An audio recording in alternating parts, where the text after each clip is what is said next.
for that, that magical ingredient, which was, of course, these days, the guitar hero. The one who had the capability of playing brilliantly, to meet my expectations from the players I had played with before, Richie Blackmore, Tony Iommi, a few others here and there, of course.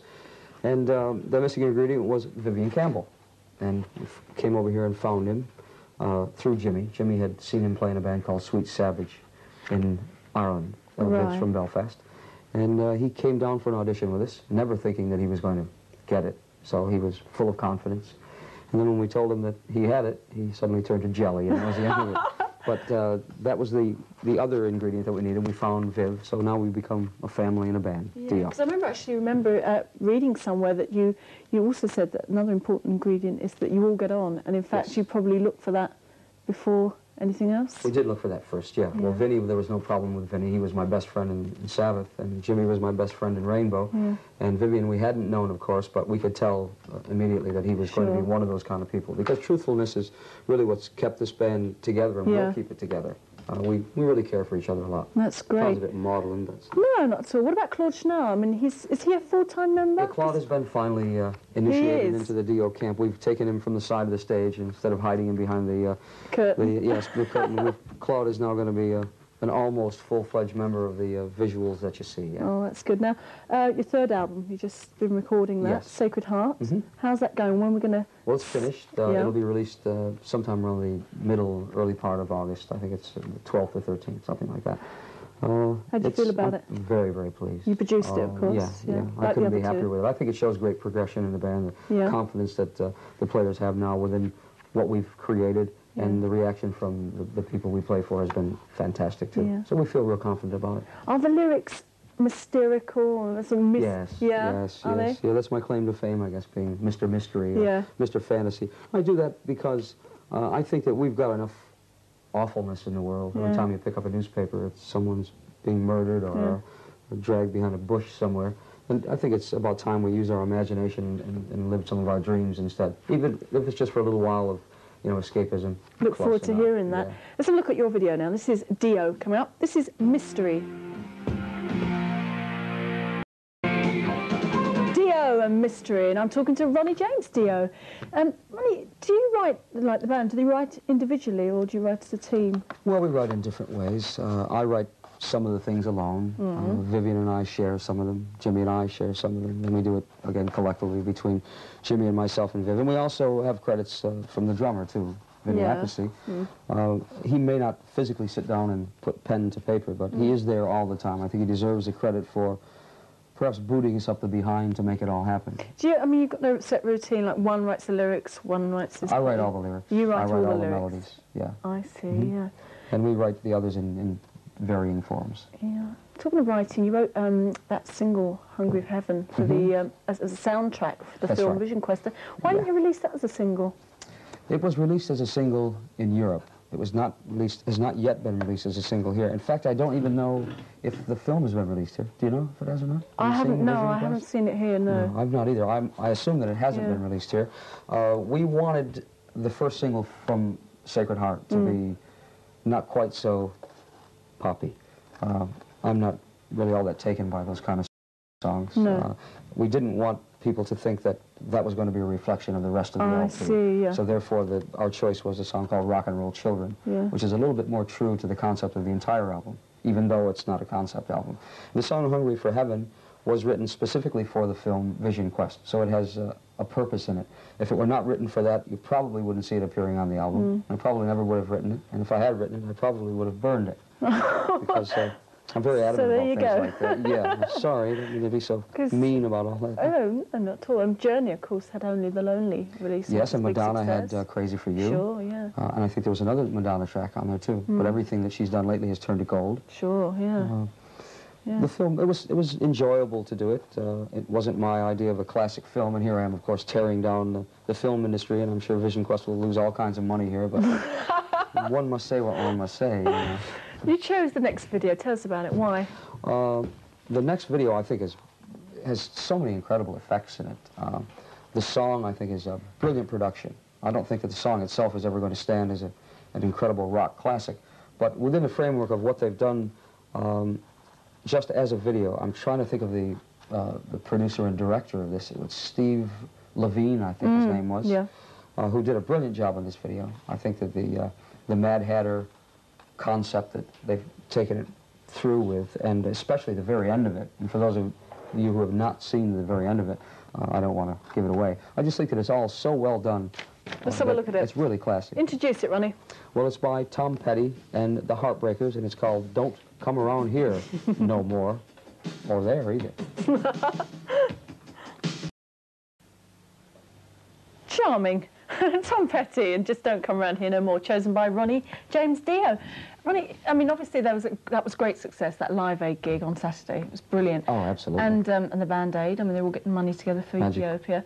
You wrote Stars, didn't you? Yes. The Hearing Aid, which is the heavy metal version. That's right. Yeah, you, Jimmy, and Vivian. We had felt, actually the way it came about was this. There's a radio station in Los Angeles where we were at the time called KLOS, and I don't work for them, so I'm not trying to do them any promotion at all, but they cared enough to put on a radiothon called Rock Relief for Africa, and we all took part in it. We all gave, I gave a gold record and some money. Jimmy did the same with a bass, Vivian with a guitar, Vinny gave a drum set. Right. It became so successful. It was going to raise $50,000. It raised $250,000 just in 2 days. Amazing, yeah. And Jimmy and Vivian felt that we were the only really musical form that was not represented as far as doing some other project for it, a la USA for Africa, We Are the World, the Band Aid, the Christmas song. And so they went to the people who had done USA for Africa and got their yes vote to let's carry on with a heavy metal, hard rock version of it. And from there, we just started to contact people and found that everyone was interested because they never had been asked. You'd actually organised it. I see. Because Wasp, Ozzy, there's so many people involved in it. Yes, there are a lot of people involved. We just asked the people that we knew initially and said, would you like to do it? Called Rob Halford up and said, Rob, would you like to do it? And Rob, being the nicest human being in the world, said, I'll do it anytime, any place, anywhere. Wherever I am, I'll fly at my own expense, whatever you want me to do. Luckily, we didn't have to do that because all of the people donated all of the services, not just the performers, but the studio itself, right down to cassettes to give to people just to hear what they had done.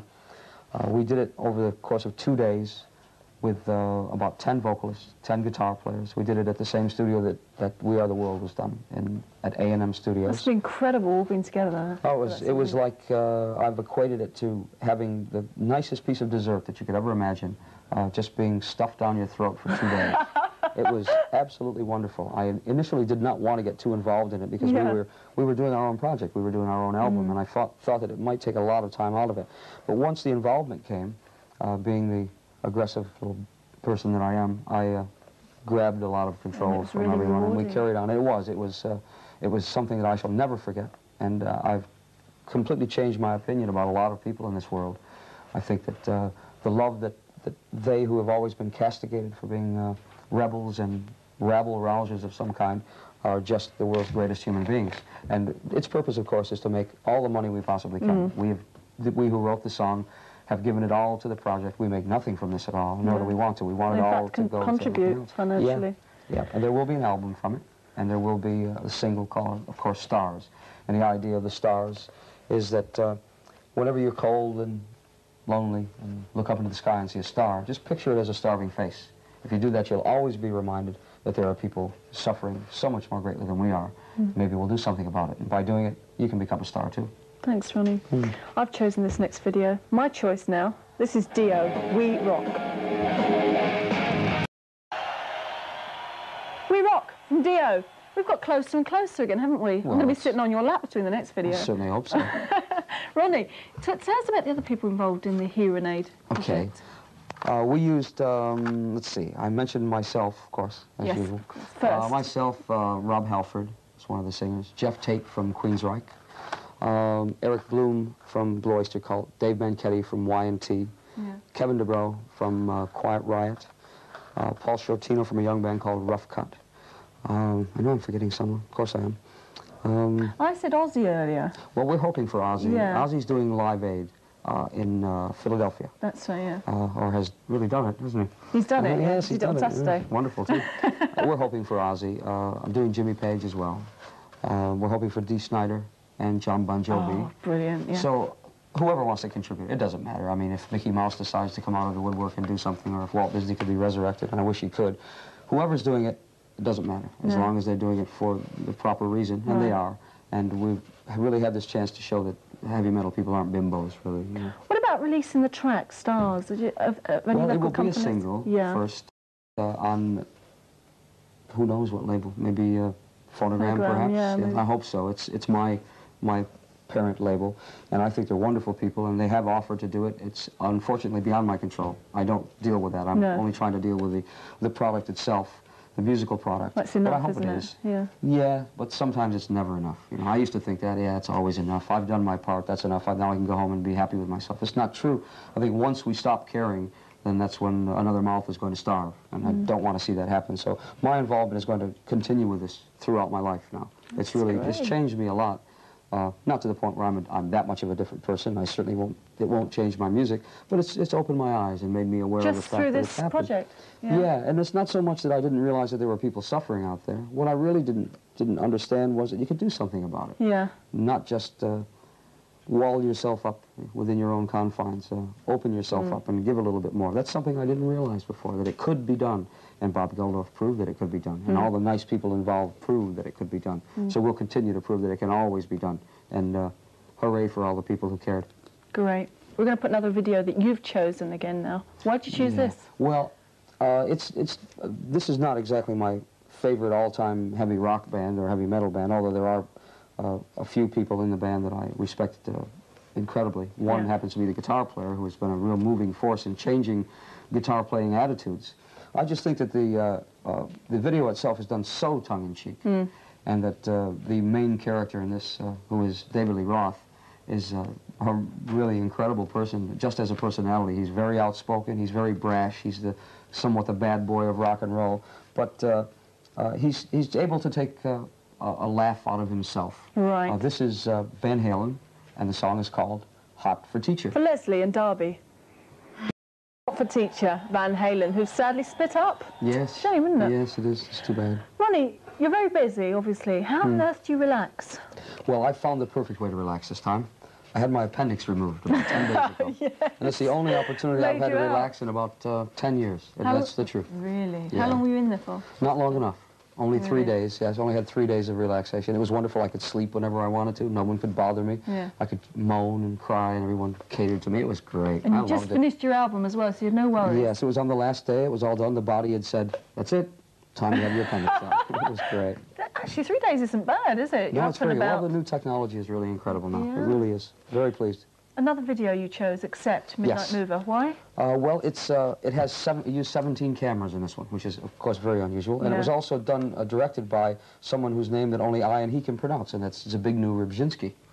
That's why I like this you're one. right. Here it is, Accept, Midnight Mover. Accept a Midnight Mover. Makes you dizzy, that one, doesn't it? What? Right, when are we going to see you touring Europe and UK? Should be early spring. Really? So soon? Brilliant. As soon as you get the dates, you're going to let me know. Oh, absolutely. So we can tell everybody I'll on have to take your place here anyway, don't I? Yeah, I know. Well, he's didn't want to say told me that when I go on holiday, he'll gladly sit in for me. And actually, that'd be lovely. Great. Great stuff. Not sure when I can afford a holiday yet, but... I'd prefer to see you than me anyway. Oh. So you stay here. You stay here. That's really Have your nice. appendix out and you'll be okay. What about your... did you enjoy doing videos? Not especially. You don't? No, I don't consider myself to be much of a video personality. Right, I like the music of them, and I like to see other people, all the characters in them. Well, we're going to see your video now. Ronnie, thank you very video, much for coming to see me. Thanks, you, it was Amanda. lovely. Thank you so much. It really was. All right, then. Here's Dio, The Last in Line.